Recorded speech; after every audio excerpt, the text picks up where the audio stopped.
Willie, your mic's off. Hello, everybody, and welcome back to the Full 40.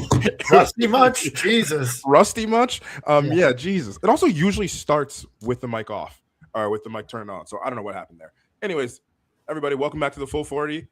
Willie here alongside none other than Chris Bellotti. Chris is back on the pod today. How we doing, bud?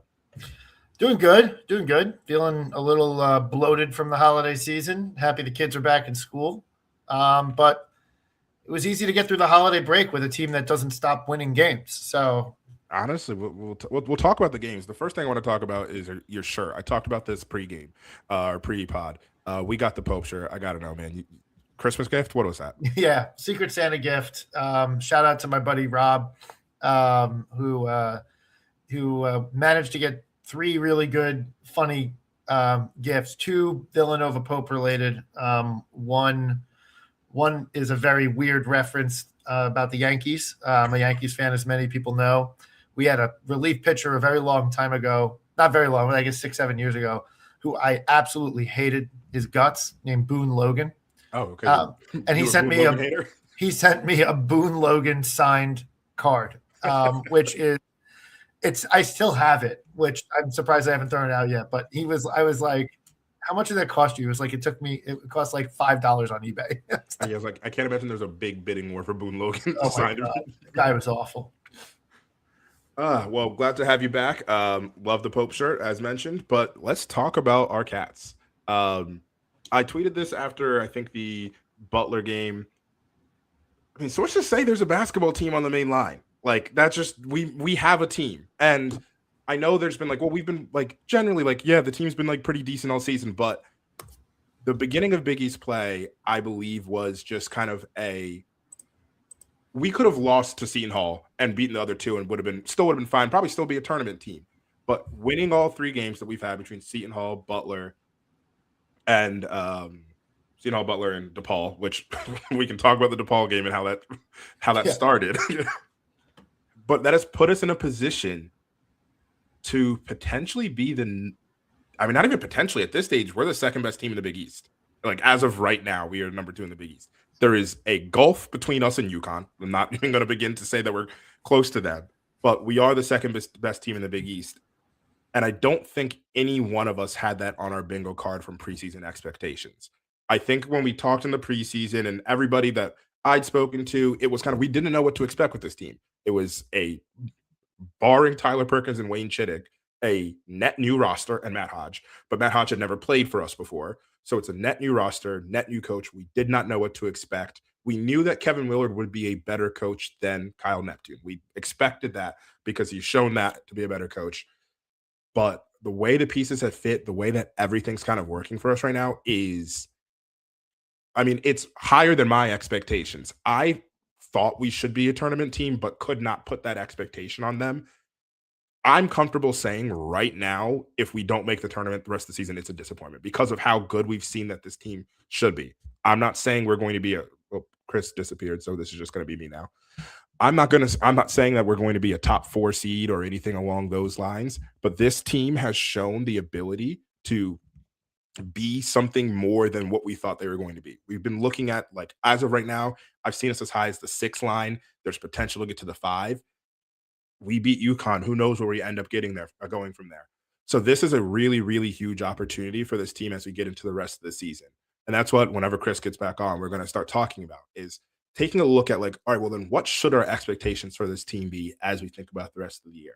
We've had opportunities where we kind of missed, we've missed the ball, or we've missed the mark.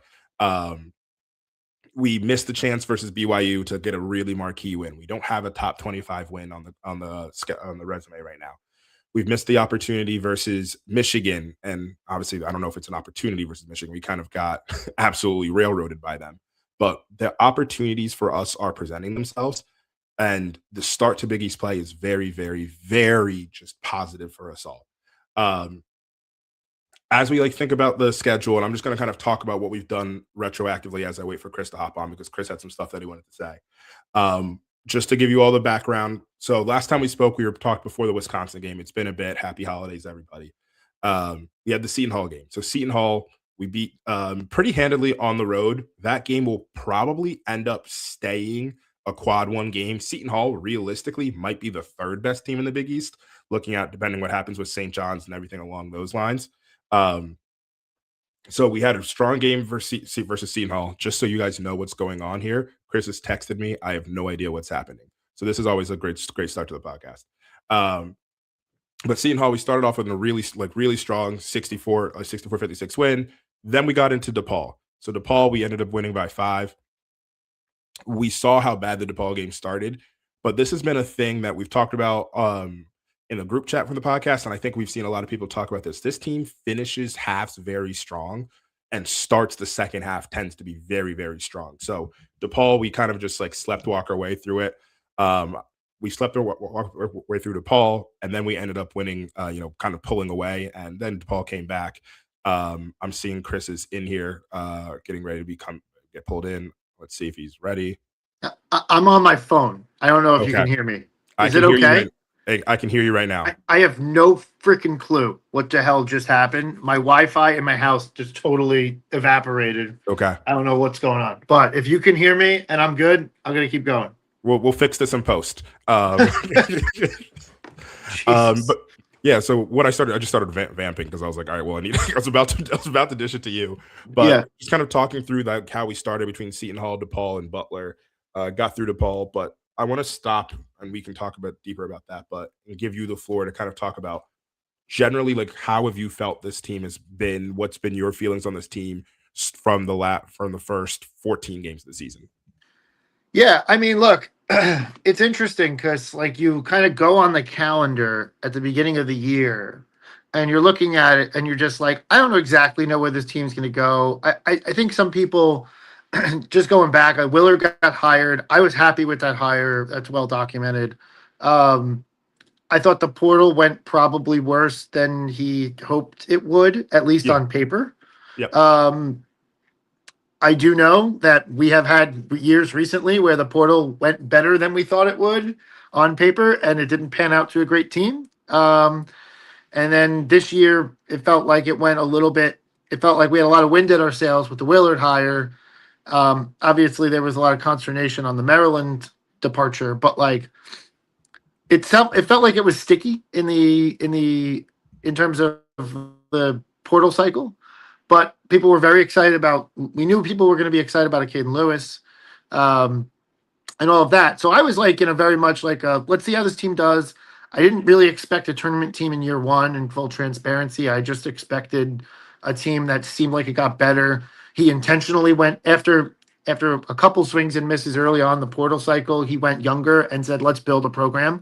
And that might have been a blessing in disguise because it seems like he's actually developing a program, not just a team this year. Now, some of that is personalities that he's got, right?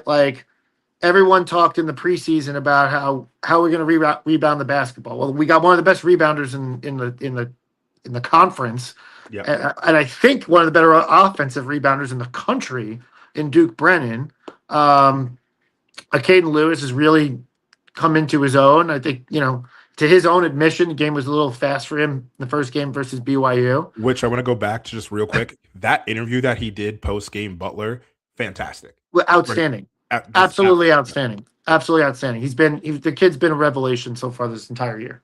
But and not only necessarily with his play, but it seems like Willard's pulled him a couple times, and it seems like he's whereas instead of sulking, it seems like he's elevated his game. Yeah. But I came into this season not expecting I expected a team that might get better. So I didn't know what to expect. I expected to lose to BYU. I thought Michigan and Wisconsin would both be better than we were. I thought Pittsburgh at home. So I thought Wisconsin was a fake away game, a fake neutral site game. Michigan was at Michigan. It felt like Willard was all right, let's get these guys some experience this year, and then next year when they come back, we'll be ready, right? And yeah, BYU was tough. Willard didn't set that part of the schedule up. We had a lot of cupcake games early on. The Big Five was down, so I did expect to be able to navigate a lot of those games and win a lot of those games. What I didn't expect was that we pretty much went belt to ass on all of those games, right? Like there was not a lot of close games against Quad Four. Even like some of our better teams over the years have had games where they're flat, come out, overlook an opponent, need to get their stuff together. Yeah, I think there was like weaker moments and halves, but like you look at the final scores of all those games, and we just kept improving our KenPom and our advanced metrics throughout. So I thought, okay, that's good. This is going about as well as you could have expected it to. Michigan game went about what, by the time we got to that game, it went about what I expected. And then, you look at the schedule and you're like, okay, well, we have hinge games here. The hinge games were, I think you had to beat Pittsburgh, but you and I talked about it when I saw you. The Wisconsin game and the Seton Hall game, as the schedule turned out, it was like, okay, these are the teams who right now we're kind of sitting in the same vicinity. And are we going to win both games? Are we going to lose both games? Are we going to split 1-1? I think I would have been happy with a split.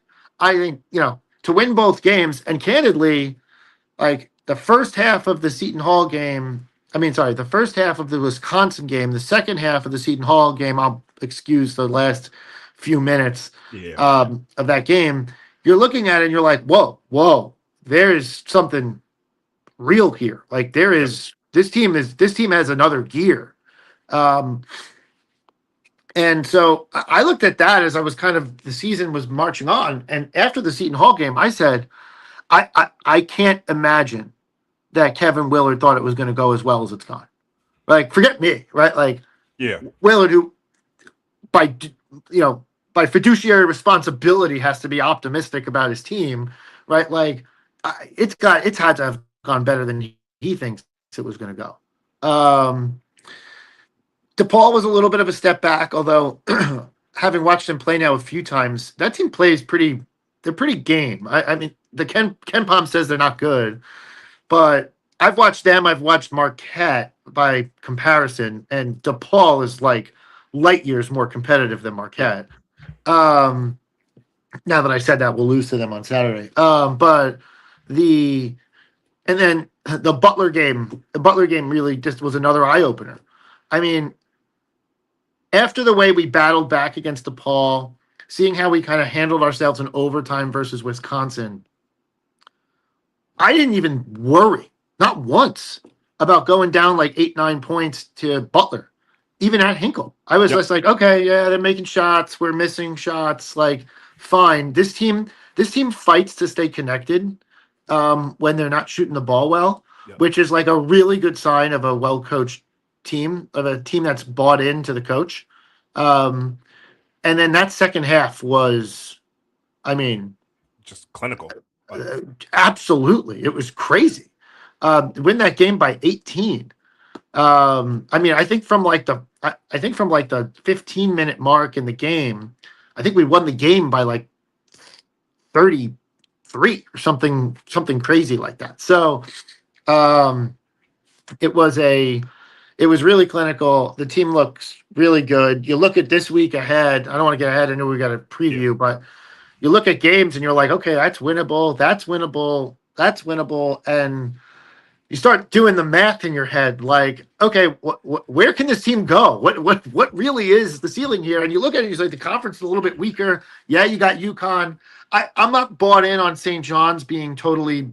I don't think they're terrible. No, I'm not bought in on that. I actually think that they might have bottomed out here. And there's still a lot of athletes on that team. They're still coached by Rick Pitino. But so right now, as you sit here, we are the second best team in the conference. To your point on the chasm versus Connecticut, I looked at the difference. Like, so KenPom will tell you, oh, you're 14 spots behind Connecticut. They're 7 and we're 22 or 15 spots. But the actual math in the adjusted efficiency margin is like is like 15 points or what, I don't know, maybe, or 7-9 points or whatever, and you have to go from us down, it's like a 30-point drop or a 30 spot drop to the team that's like that we're 9 or 10 points better than. So we're about 8 behind, and the team that is 8 behind us, we're at 22.7. Yeah. It's like TCU. It's like Washington. Yeah. Yeah. TCU, It's like TCU and Washington are in that range. Yep. Yeah. So Connecticut seems to be way out there, leading the pack. But man, we're 12-2. The blemish on this team's, or the chink in this team's armor, so to speak, is that they don't have a ranked win. They don't have that like Q1A win. So and there aren't many Q1A opportunities out there. Yep. So like you're thinking, if you're starting to go down the list, and I do this, as everyone knows who's listened to this podcast in prior years, like I start thinking bracketology terms, and I'm like, where can this team go? I'm not seeing a path to like a really, really high seed. Can this team climb into like a protected seed, a 4, right? Potentially wind up in Philly? Yes, but I think 4 is like the absolute max. Like, I don't think you can go higher than that. Yeah. Before you hopped on, I said I don't even think we'll do 4, but 4 is probably the absolute max we get to. Like, and that's with that you would have to beat UConn. You have to beat UConn once. You gotta get UConn once, and like you can maybe afford 2 or 3 losses the rest of the way, but like that's about it. Yeah. So I think where this team will be, like it's hard to like adjust expectations so abruptly on the fly. I feel like this team's gonna get into like that lower ranked team thing and kind of stick there, because I think there's going to be enough wins to stack in a row throughout the season after losses that the team will wind up in like the 20th ranked team type category and be like feeling 6th seed. It feels like a 6th seed. Yeah, I agree. So I don't know if I even answered your question, but it's fun. The best part about it is that they're fun to watch, right? Like you watch them go down and you're not sitting there like, ugh. Or you watch them tie the game after coming back and you're not like, how are we going to fuck this up? Like, it's just kind of like, it's fun to watch the program reassert itself. It's cool. Yeah. And the players so far seem to be likable. I mean, we're down one guy after today, but we seem to be likable. So one thing I want to call out here is two things. One, you mentioned the Duke Brennan rebounding thing. I just wanted to go back to give you everyone the actual answers for that. Duke Brennan is 6th in the country in offensive rebound percentage. And then he is, 26th in defensive rebounding percentage in the country. So one of the top 25 rebounders in the country. That's just broad strokes. And I still remember the Rothstein quote before this, how is this team going to grab a rebound? And everyone was like on that. How is Villanova ever going to rebound the basketball? I feel like we're pretty decent at rebounding the basketball. The one thing I wish we could do is fucking shoot free throws. Jesus Christ. Yeah, shooting 69%. Nice from the free throw line. One thing, the thing I want to talk about with this team is just like, why are we performing over expectations? Why wouldn't have Kevin Willard thought this was going to happen? I have 3 reasons when I look at this roster that I'm like, oh, we're performing better than I thought we would. One is a Caden Lewis as just like the head of the snake as the point guard. A Caden Lewis, and I said this, and I think I like mean this, has been the best freshman point guard who has been given the keys flat out that we've had since Arch. Brunson wasn't given the keys flat out freshman year. So there's the caveat there. Where obviously he was sharing the backcourt with Arch. But Caden has the keys, and he has been absolutely fantastic as a point guard. He's not really turning the ball over. He's like, once he caught up to the game speed, like you can see the difference between him in his first 4 games and how he's been playing since then. Even if the numbers are the same, it's how he gets there is so much more different. He has so much body control. He's incredibly crafty. We are very, very like blessed to have him on this team. There's already, I saw an Instagram post like, is he an NBA player? At some point he is. He probably needs another year. Caden just like, we'll work on the NAL package for you. Don't worry. But like he's an incredible player. He's my number one reason why we're doing better. The other two for me, it's not Bryce Lindsey. Bryce Lindsey's fantastic, but I think he's doing what I thought he would do. Matt Hodge has been like sneaky, like pretty good as like just like a stretch big, and like honestly now especially with Capara coming out, like playing small ball 5, he's put like lineup pressure, and it's given a lot of flexibility for Willie to do a lot of like unique 5-out things when Brennan's on the bench. And then to your point, we've been gang rebounding a little bit better. So that's one with Hodge. And then the third one is like a player that it's night and day for me since last year. It's Tyler Perkins. Tyler Perkins has gone like where I thought Tyler Perkins was like I thought he was a good glue player last year. And like this is the perfect example. He's gone from glue guy to X factor. That's like the leap he's taken, like for us. Like I thought he was a glue guy. He has become a true X factor for this team. He's shooting better from deep. He's like better at the free throw line. He's just like been a more assertive and more offensively comfortable player this year. He's affecting the game better. He's like better usage. He's like it just across the board. What we've seen from Tyler Perkins has been really, really good. And those three, Caden being not just like, okay, like a flash in the pan here and there as a point guard, being like a very steady point guard. The Matt Hodges consistency and the Tyler Perkins taking a genuine leap have taken us from where like we probably could have still made the tournament even if they didn't do that as like an 11 seed to now we're like, okay, where we're talking about a 4 is probably too far, but it's not out of the realm of possibilities. But looking at us as like a top 6 seed. Right. Yeah, I agree with all those points. Perkins has really been really good so far this year. You could attribute last year to candidly, a lot of last year was obviously the Eric Dixon show, but also and I don't say that in a bad way, but just in a very real way. Yeah. Jameer Brickus wanted to get his, Wooga Poplar, right? Like you look at it and, Perkins was kind of like as an aside, just to talk about how wild time is, like we were talking about Wooga Poplar in the chat. It's like, wasn't that like 3 years ago? That was last year. Like no, that was like just a couple months ago. Yeah. But you look at Perkins, it seems like he's obviously caught up and then some to game speed. He looks so much more confident out there. Looks a little bit more svelte. Looks like he got working in the gym.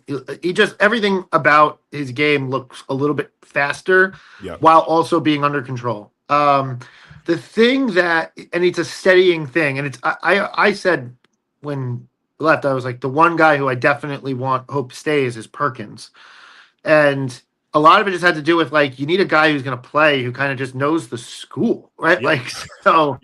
Right, like so, I felt like having him as a mainstay was a good thing. And I like what he brought to the table last year. I think he didn't shoot the ball well. He made some mistakes. The game was a little fast for him, but like that's all water under the bridge.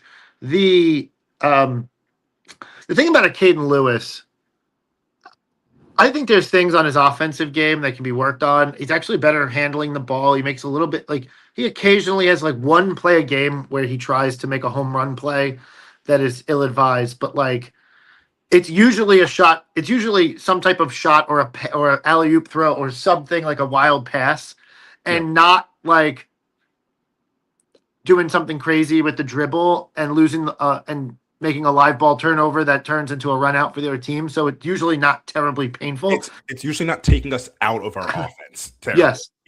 Yeah.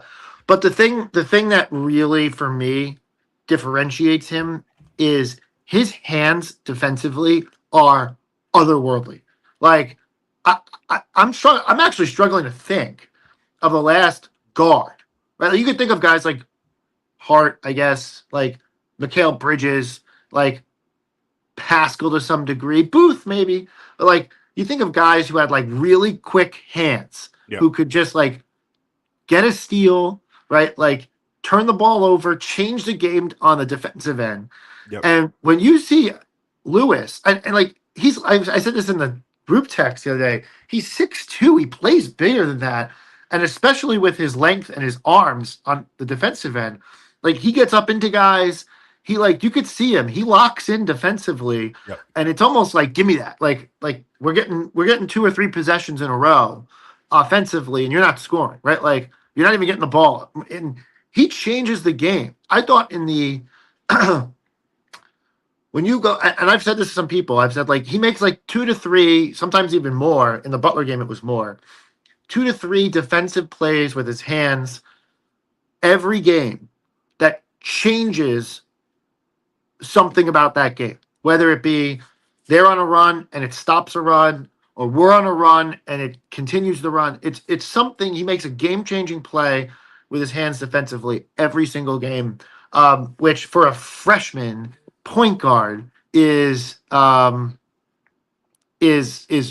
impressive. In the Wisconsin game, obviously the free throws notwithstanding, but like in the Wisconsin game, as the lead was whittling down in the second half, he made one play where he got a steal, and I think he got a bucket off of it, but I forget exactly the details because it was a few weeks ago, but he got a steal and got a bucket, and we got an extra couple points.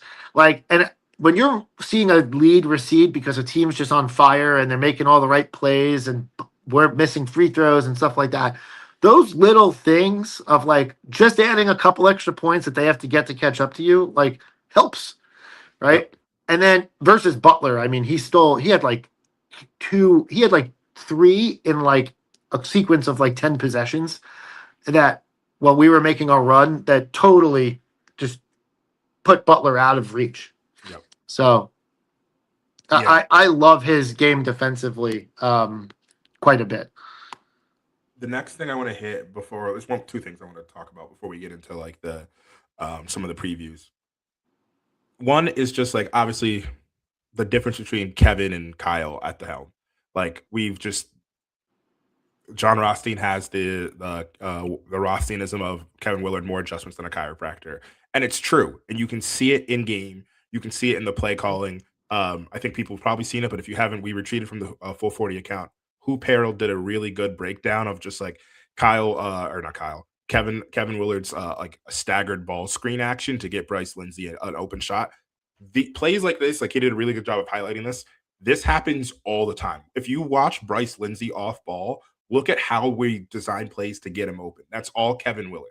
And it's really, really impressive. So every time you're like, oh, Bryce Lindsey's so great. It's like a lot of times, which Bryce Lindsey is fantastic. Kevin Willard is designing very, very good plays to get him open and get him like off movement and shooting the ball.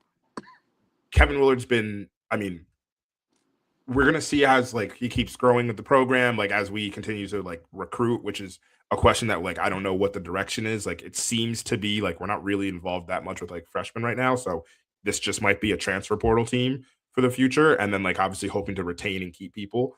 But this is Kevin Willard's, the difference between Kevin and Kyle is quite literally the difference in like the Wisconsin game, probably the Butler game, Seton Hall game.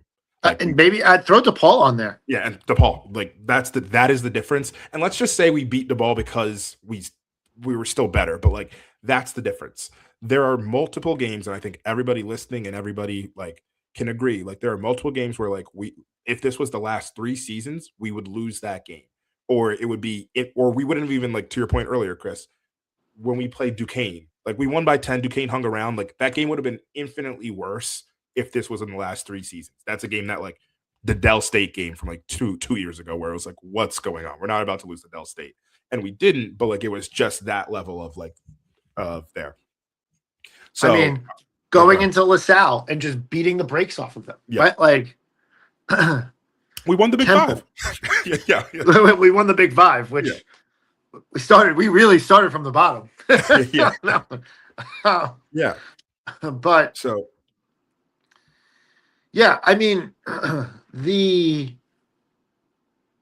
it has been, this is why you move on from a coach and get a new one, right? Like it is very much, it's night and day. I don't think the conversation, look, I wish Kyle Neptune well. But like the reality of the situation is that the question was never like Willard compared to Kyle Neptune. It was Willard compared to what like another theoretical coach we could have hired, right? And so the names in the Richard Pitino. It's a slow start at Xavier, right? Like You look at I mean, my guy Ryan Odom is doing well at Virginia. So Ryan Odom's doing well at Virginia. Yeah. No doubt about that. You know, Tommy Lloyd's name had come up yeah, later on, but I don't think that was a really terribly real thing. So like, but that would be nice what he's doing. The number one overall seed would be nice. But but you go down the list of like people that we were looking at. Mick Cronin's name had come up at one point in time, but like you go down that list and it's like, okay, yeah, we were like, I think we made a good hire, right? So, and it's hard to make that judgment after 14 games, but so far, so good, right? And so I mean, we have not been in this position after 14 games in 3 years. That's just like that's full stop. We have not been 12-2 or after 14 games in 3 seasons. And it's just like we are just better than we were for the last 3 years. That's just what it is. And I mean, a lot of that's owed to Kyle, or not. I keep saying Kyle Neptune, to Kevin Willard. And to your point, because like once again, this was a roster that like even like internally we're like, we don't know what this is going to look like on paper. Some more like bullish fans, or not bullish fans, bullish like people in media were like, oh, this is a bad roster. It's like, we don't know that yet. There's a lot of talk because like Devin Askew is going to be a starter. Devin Askew has been fine, and I think shout out to Kevin Willard recognizing, okay, yeah, we're not going to give you the keys. You're going to be the sixth man off the bench, and then it's not as bad. And it was a real simple fix. He has his bad moments 100%, but he's also had very good moments this season. And going back to that interview with Caden Lewis, he specifically called him out that he's like a super help. Like, I mean, just imagine, right? Like a 24-year-old who's had a lot of stops in college, right? Like talking to a younger guy who is like, you know, trying to make it as a freshman point guard, probably has a lot of good advice to provide. Maybe some bad advice too, but it's a lot of good advice, right? So, and I will say this, just a full disclaimer. I met Devin Askew at an event several weeks ago, before the season started. A wonderful guy. So he's he immediately became, I think this was the Caleb Daniels type where I met him personally and like him, so I can't ever talk bad about him type guy. But I thought he's been a very good six man. Yeah, been a very good six man. So one thing I want to talk about is, before we get into kind of the breakdown, it's just what do you think is this team's bugaboo? What do we need to fix? Free throws is definitely number one. It's honestly, it's enough of an issue. That if I recall, there were already several games where we've missed 4, 5, 6, 7, 8, 9, 10, like a significant amount of free throws that if you added half of them back changes. I don't know if it changes any of the results that have played out so far this season because the 2 losses were still probably losses. All the wins were probably wins, but we're probably not in overtime versus Wisconsin. Maybe BYU. I'm going to go look at it while you talk, but maybe BYU gets changed. We're probably not in overtime versus Wisconsin. Yeah, I know, but it's like a weird thing to say. It's like always like they run different plays if we're a little bit closer. You know, there's all those things. So I'm not sure if there's a change in any of the results. We're still probably 12-2, but Ken Pom could be 14 as opposed to 21, or 15 as opposed to 21. Like those things, as crazy as it sounds, matter for seeding, right? Like and those different qualities. So I look at it and say, we're fortunate that it hasn't bit us yet. It will bite us, and it's just a matter of time. If it doesn't change, if we don't take the 69% to 75 or whatever, which is, by the way, still not great, but a lot better.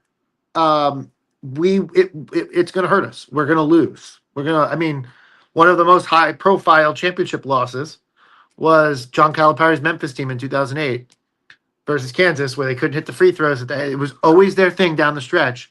And I don't think this roster here is anywhere going to be in that vicinity.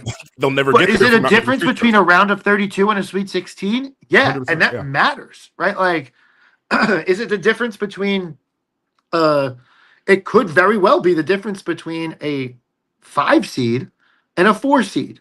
And a 5 seed doesn't play in Philadelphia, a 4 seed might, right? Like that absolutely could make or break a season. So when I look at it, I mean, free throws are to me a real problem. It feels sometimes like the guys lock in later in like some of the games in the last few. It's like their focus level increases and they've hit some of the game killers. But like in Lewis's interview, he mentioned it being a noon start and then being like tired or like being like, oh, noon start, who knows? Like it was just kind of like, or I think Willard mentioned it, kind of like the noon starts. Like you got to be ready. You just have to be ready in the very beginning of a game. Yeah. Other like Willard definitely runs a ton of plays to get shots and stuff like that. I want to see when the ball is not going through the hoop, and this team seems to be some really hot and cold spells. Yep. He has run some action to try and get something downhill towards the basket, and I'd like to continue that. To me, because that's like you got to find a way to manufacture some points when the ball's not going through the hoop. So that's one thing. Our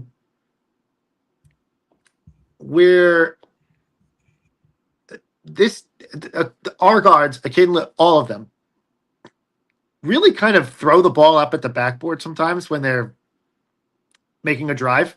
Like every game, I feel like it happens 2 or 3 times where I'm like, that's a wild shot. Like, how'd that happen? Right. And I feel like with the way Duke rebounds the basketball, guys just like, even if it's not a perfect shot, get it on the rim, right? Like, because sometimes those do wind up in runouts. So those are some of the things that like bug me. But I mean that the positives far outweigh the negatives. I like the way the team competes defensively and just competes to stay in games. Yeah. I want to go through just really quick before I talk about what's bothering me. Free throw percentage. So we're shooting 69% this season. I want to go over the last 10 seasons just so we know like where we're at. 2020 last season, 79.6. 23-24, 80.8. 22-23, 82%. 21-22, 83%. All of these are like first place in the country as well. Okay. 2020, 2021, 76%. So that was the Sweet 16 year. 76%. Yep. 76%, 2019, 2020. Oh, wow. This is fun. 2018, 2019, 72%. So the Booth and it's the worst year since the Booth and Pascal year. That was 72.8. And then we're getting into 2017, which we know was like 77%. Yeah, 78% basically for 2017. 2016 was 79%. And then 2015, 2016 was 79%.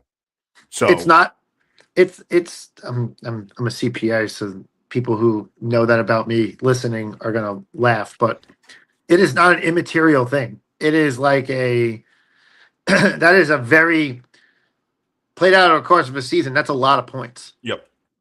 And we've been getting to the line. It doesn't feel like we've had a problem.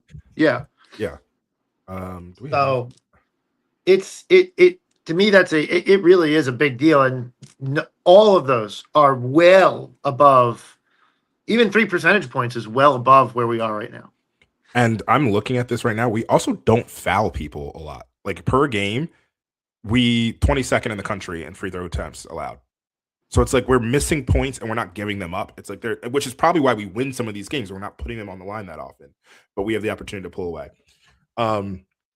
What I wanted to hit on before we kind of get into some of the previews is the last thing for me is, and it's probably timely with Tafara Gapara leaving the program for unidentified reasons. I think there was beginning to be some scuttlebutt about something Like I heard there was a chance he might transfer, but like that was the best that came, and there was nothing substantiated about it. Clearly, something came up. We'll probably learn a little bit more about that. But that gets to my point of what we thought was going to be a lot of depth on the team preseason has now whittled to where, and this is what worries me, is just like I like it because we now know who our 8 are, but we need to see more. So we have the 6, Lindsey, Lewis, Brennan, Perkins, Hodge, Askew. Cool. Locked and loaded. I think for us to be definitely to be the 4 seed, but to like continue and be healthy throughout the season, because like once again, we're in the beginning of conference play. Come February 13th, when it's a slog, it's going to be like we're going to want to have depth. Kevin's done a pretty decent job rotating minutes, but we need to see something from Malachi Palmer. I liked the Butler game. If Malachi Palmer is more of the guy that we saw in the VCU scrimmage, I worry less and less. The game's been a little bit fast for him. The impact has kind of been hit or miss. I need to see more from Palmer. Unfortunately, Christian Jeffrey's out, I believe, for this season. So there's nothing we can have there. I liked him. I liked his minutes. He was tough defensively. Zion Stanford, I genuinely don't know what's going on there. I don't know if he's just like lingering injury or whatever's happening there. But Zion Stanford was a guy who like averaged 16 points a game at Temple. Yeah, I thought he was going to be. I honestly thought it might be a starter, but and so like I have 13 points, but whatever.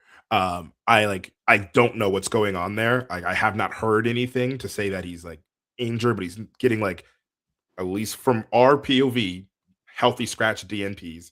Like I don't understand what's going on there. So Zion Stanford and Malachi Palmer giving us something will be huge for us.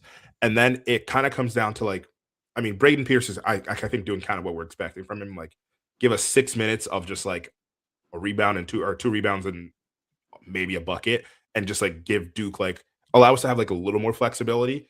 That would be great. But yeah, I begin to worry about our depth now, just because it's like we're kind of just depending on, we're running an 8-man rotation right now with Palmer and Pierce being the 2 like end of rotation ones. Jeffrey's injury hurts. We don't know what's up with Stanford. If Stanford comes back and even turns into like a 9-point per game scorer, I probably like shut up about this a bit more, because like, but to like Willard's point during the season, he talked about Stanford being like a genuine defensive stopper for us.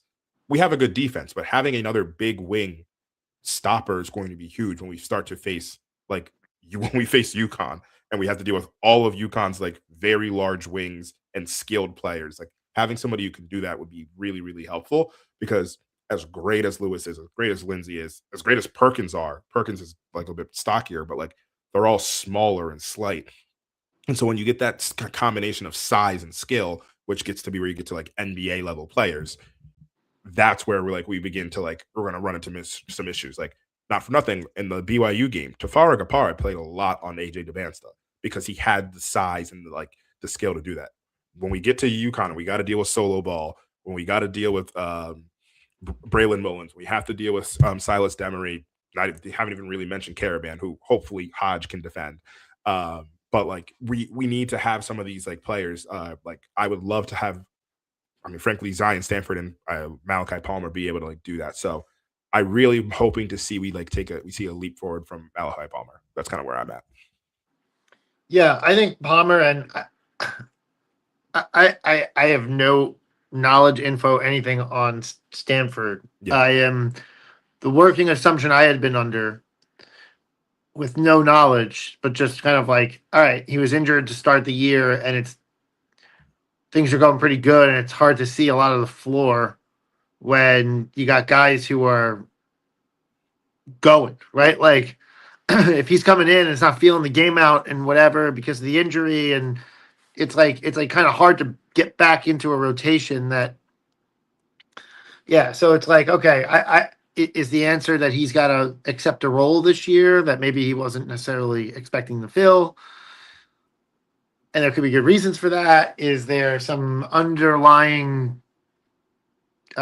issue? I don't know. I am hopeful that as time goes on and the injury is further and further in the rearview mirror, that he finds his way on the floor more because to me, looking at the roster, like you almost need him to be kind of like the seventh guy, right? Yep. Like, and in his mind, he's probably like, I should be the second guy, the third guy. But like, all right, well then he's got to at least you got to start somewhere. So get up to 7, and we'll go from there. But the, you know, early on the season, I was like, Pierce is more struggle than I thought he was going to have. Mm-hmm. Not that I thought he was ever going to be like playing a ton of minutes or whatever. I just thought it looked quick to him, and I was surprised by that because he, played against Big Ten level guys last year, at least in practice.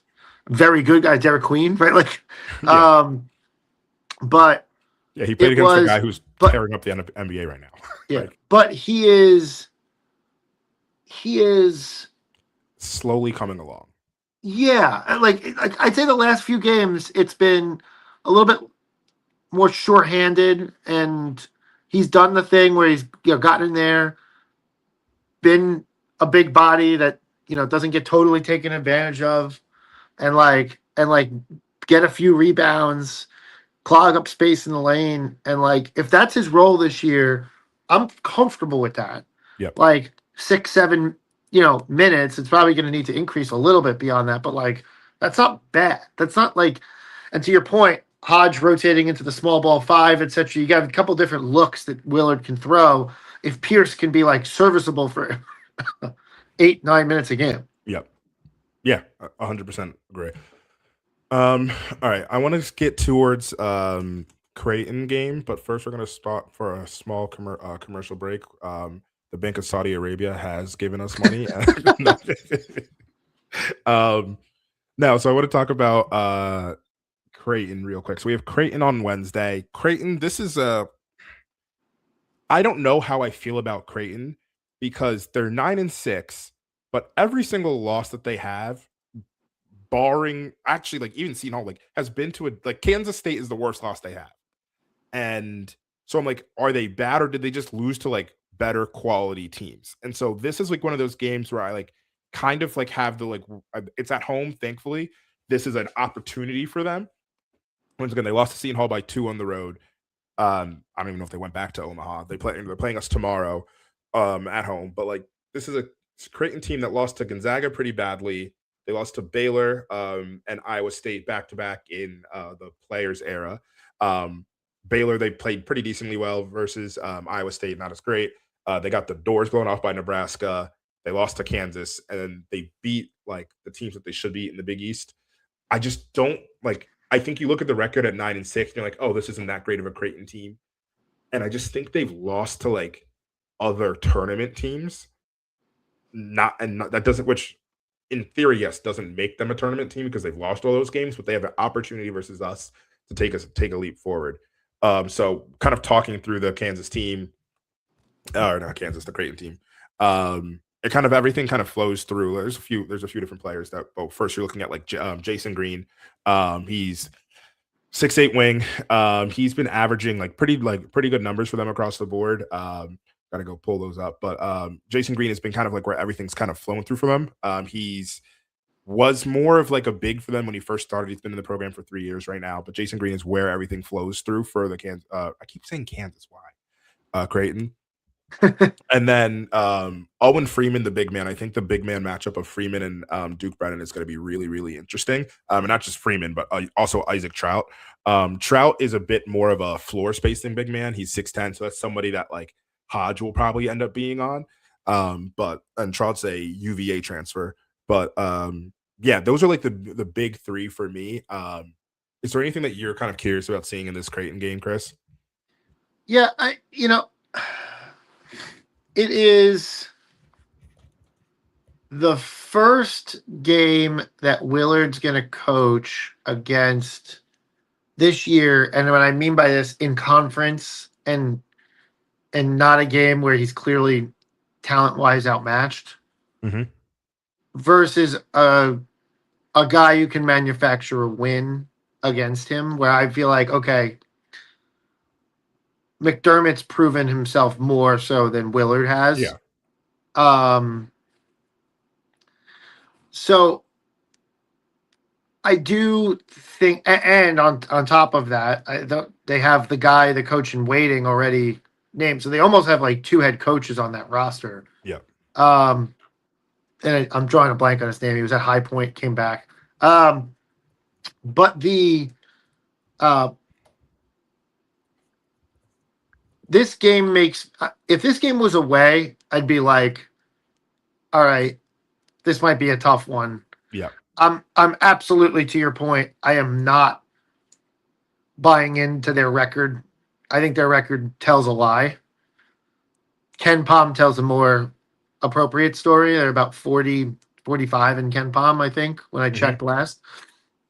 I just think that they are a team that's gonna figure it out.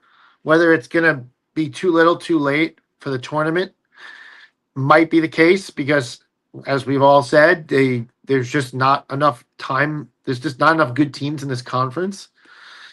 So in their mind, they're saying golden opportunity, Villanova at Villanova's house. This is a quad 1 game for them. Yeah. Right. But for us, this has got to be like, no, we're at home. We haven't actually had a great home game in a while because the DePaul game was New Year's Eve and that didn't go so well. So like Villanova's got to be like, come on, guys, we've actually been road warriors over the last month. Like, we got to protect home court. Yeah. Let's go take out somebody at home. And this is a good team and that'd be another good win. So I think we get the Creighton game done. Though if we don't, or if it's close again, maybe there's like a theme for the season. Are we better on the road than at home? But I think we get Creighton done, and then I think the other game is Marquette. And but I do think we go 2-0 this week. I'm really hoping that we do, because then I think that sets up us to be ranked when we play Providence and St. John's. So I'm hopeful that I really do want to carry a ranking into whenever we get to play Connecticut. Whether that happens or not is a different story, but I really want it to happen. And we're going to need to win every game until we play Connecticut to get there. 100%. So we'll move to Marquette. So where Creighton's record doesn't show necessarily that they're better than they are, Marquette is a dumpster fire right now. Yeah, it's not going well over there. And the losses, to who they lost to objectively isn't terrible. Indiana, Maryland, Dayton, Oklahoma, Wisconsin, Purdue, Georgetown, Creighton, Seton Hall, Connecticut. Like, excusable losses individually, but there's 10 of them. Right. There's 10 of them. They're 0-4 in Big East play. The wheels are kind of falling off. I mean, Chase Ross is still fantastic. And then I don't really love anybody else on the roster for Marquette. Like, that's just like, Ben Gold has always been kind of like a thorn in like our side, and just like is a big that just kind of does enough to like be annoying. So like, I'll give Ben Gold his credit. But this is a reeling Marquette team that's coming in. They have Xavier tomorrow, and then they'll play us at home. This is just kind of like, you can't lose this game. Like, this is just what it is. Like, obviously you want to go 2-0, but like, this is just going to be a bad loss on the record for us if it happens. It reeks of trap game, but it reeks of trap game. But I'm hopeful that the DePaul game, being still only a couple games in the rearview mirror, is like enough for the team to lock in. And I really do think that there might be something to being on the road. This team being on the road. Michigan game aside, even BYU, I felt like we had a good show. I thought we showed well in BYU. Yeah. But this team has gone on the road and just beat up teams. So which is not something you usually say about a freshman point guard led team, but neither here nor there. Like, I'm hopeful that we take care of business this week. Marquette's, I don't know what's going on there. I mean, I don't know, recruiter transfer. I mean, it's it's one of those things where you want to shake Shaka. Like, hey man, what are you doing? Like, because and I think he's bought himself enough goodwill with the Big East championships and whatever over the last few years that I don't think they'll move on from him or anything like that this year. This is not a coaching for your job situation. But he probably has a conversation with his AD after the season that's like, hey, don't get too comfortable. But I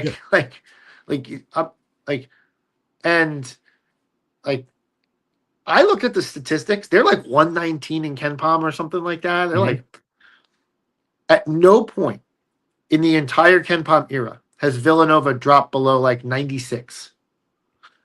I'll clarify it as that Ken Palm era goes all the way to like 97, and they don't have individual game stats, so I can't see that. So I'm only looking at end of season. Even 2011, we weren't below 96.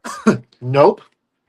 You're talking about the 20, I think the 2011, 2012 team. Yeah, my freshman year. That was nope. Didn't get that bad. Never that bad in the Kyle Neptune era. In fact, the first year or two of Neptune's era, it was just that we didn't have the resume. It was actually, I remember that year we were like 24th in Ken Palm. We were like the highest Ken Palm team left out of the dance or something like that, or one of them. That second year, but like never in the Neptune era have we ever been, or any of the other eras, Lapis, early J. Wright, ever been sub 100, right? Like that's a really, really hard fall. Yeah. It's like putting into context, DePaul's hung around there for quite a few years. And you don't blame necessarily Holtman as he's trying to revive the program for being there, but like that's what Ewing drove Georgetown to when he got fired, right? So like, and one would argue that Georgetown had a lot more ties to Ewing than Marquette has to Shaka. Yeah. So Shaka can't just like sit on this. Like, and so I assume that there's going to be a philosophical shift over the next year towards maybe taking a transfer or two or 7. They're favored to win 2 more games the rest of the season. Yeah, that's just like it's just patently unacceptable. You can't just be that bad. And so, look, absolutely, it's a road game. We're gonna be like the best team that they've faced on their home court for a bit. Like, you expect them to play up for that game. Shock has always been pretty good against us, but like this has got to be a. We got to put them away on Saturday. Yeah. This just kind of got to be like straight up domination. I completely agree. Yeah. And then just to give us like a little like quick look ahead. So after Marquette, we will have, I believe it's Providence, the Johnnies, Georgetown, then UConn. Is it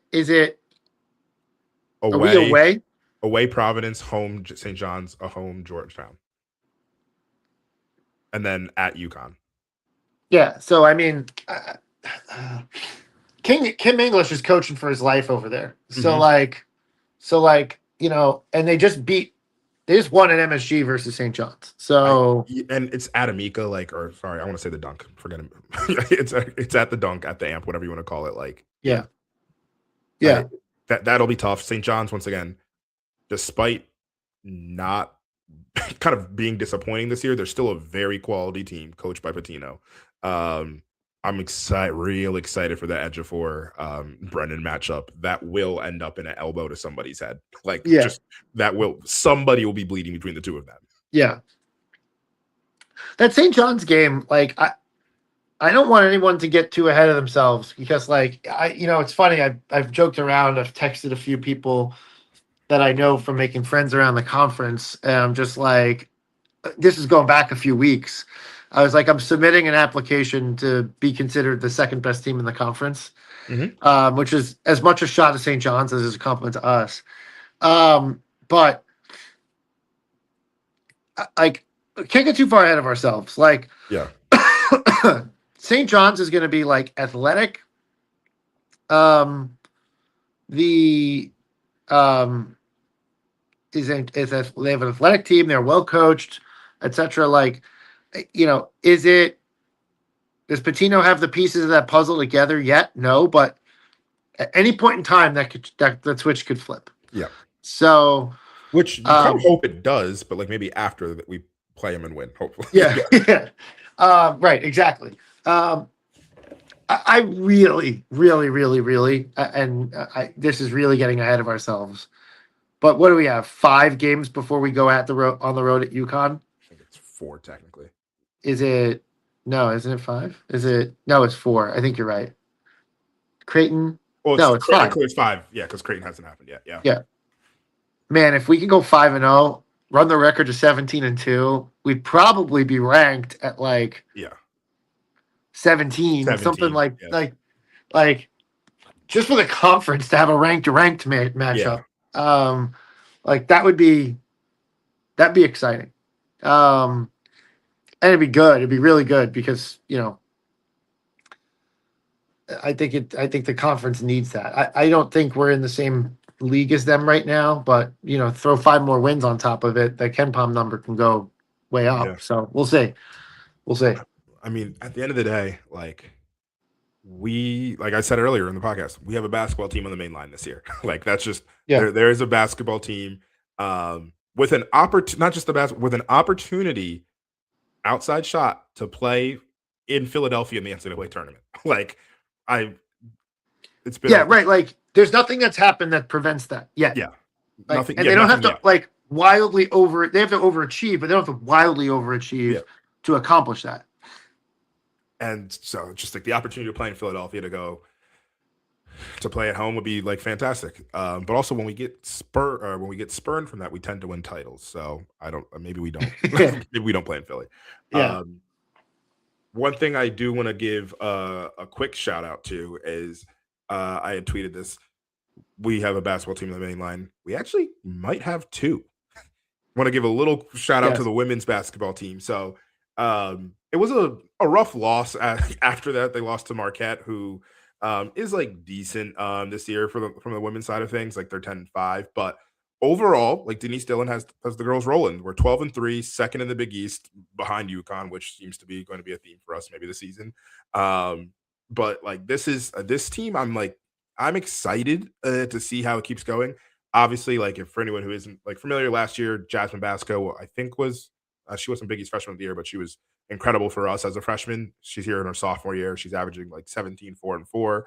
Been super, super great. Bryn McCurry's back, averaging 12 and 6 and like 4 assists. They kind of are the head of the snake for us. But freshman Kennedy Henry has been like just really, really solid for us, especially last few games has turned it on. There's a little bit of momentum here for the women's team to also like make a tournament run. They'll have a little more work. Just like the wins haven't been as great, or I shouldn't say they haven't been as great. They beat West Virginia, but I'd say there's less opportunities for like as great as wins down the stretch besides like UConn, but we're not going to beat UConn like women. It's just not going to happen. Like it's just not going to happen. I'm sorry. But obviously like we beat Creighton, and Creighton has been historically like very good. And obviously this season they're not as good, but yeah, I'm excited about the women. So there's also just like there's 2 basketball teams on the main line. Like we took a little hiatus over the last couple of years since Maddie and Lucy left, and then obviously since Jay left for the men. But there are 2 basketball teams on the main line, and that's exciting. Fully agree. Is there anything else, Chris, before we wrap up that you wanted to talk about? I want to give you the floor. It's been a bit since you've been here. Just anything you want to get off your chest? No, not really. I haven't. I signed off of Twitter like 5 months ago, 6 months ago. My wife dared me that I couldn't do it. And I'm realizing now that was a really good play by her. Yep. Because it gave me everything that I like. Like fuck, what the fuck you mean I can't do it? I can do it. but now if I go back on, she's right. Yep. But she's getting what she wants. It's a whole thing. So I'm actually having fun staying off of it. And in a weird way, it's been enjoyable to have this season play out and to just kind of be blissfully unaware of what's going on in the Twitter world. But everything's been good. Everything's been really good. We're going into my heaviest time of the year from work wise, but I got my two young kids, 4.5 and 1.5. Everyone's happy and healthy. So everything's good for me. Fantastic to hear. Glad everyone's healthy, happy and healthy. I think to wrap, it's not even. I want to do a partial heart monitor, just like to give a little shout out right now. Shout out Colin Gillespie, man. Like we haven't done it on the podcast yet, but like Colin Gillespie, like genuinely, like, and I think everybody who's listening is maybe surprised to the level that he's playing, but not surprised that he's like carved out a role in the NBA. Like that's not surprising to anybody, but like Colin Gillespie being a genuine like 14 point per game scorer, 5 assists, like helping being a reason that like the Suns are. People thought the Suns were going to be doo-doo this year, and like Colin is a very real part of the reason that they're not. Right. Colin has now worked his way to like he's on a 2-way, or he was on a 2-way. He signed I think a 1-year deal, probably worth like $1.5 million or whatever it was. It's probably that minimum there. He's like well on his way to like a $10 to $15 million a year contract. And which is like, I just like shout out to Colin. Like he's been playing fantastic. I don't know how he's doing. I don't think they're playing today. Maybe they are, but I don't know how it's going on for him right now. They're not playing today. Okay. But yeah, just wanted to give Colin a quick shout out. I'm not going to do a full heart monitor. Good call out. Yeah. I'll call out the Knicks as they got to get their fucking shit together. But, yeah. But other than that, I fully agree on Colin. It's amazing. And it's funny because it's like, you say something like, he's $1.5 million contract. Yeah. And the immediate thought, because professional sports contracts is like, only 1.5. Yeah. But just think about it from like a human being standpoint, right? Yeah. Like you're 4 years out of college, $1.5 million. Like that's unbelievable, right? Like, yeah. But like he just became like the highest income earner in his class, right? Yeah. Like, yeah. Right. Like, so, of his graduating class. So it's it's a very real achievement. And I mean, obviously if this next contract comes to pass with the way he's performing, then even better. So yep. Good for CG. All right. Well, thank you, Chris. Thanks for joining us. Once again, everyone's lives are different this right now. So we're trying to get a more consistent schedule, especially like I was talking to Chris. We're good. So there's stuff to talk about and there's not like that. So we want to be here a little bit more. I'm working to get just a consistent schedule for everybody out and going, but life is life. But really glad to be back here. At worst, you'll hear us in 2 weeks, but hopefully we'll get back next week. I'll let you all know via the twitter.com. But that's all we really got. And as always, let's march Nova. Let's go, Nova. Let's march Nova.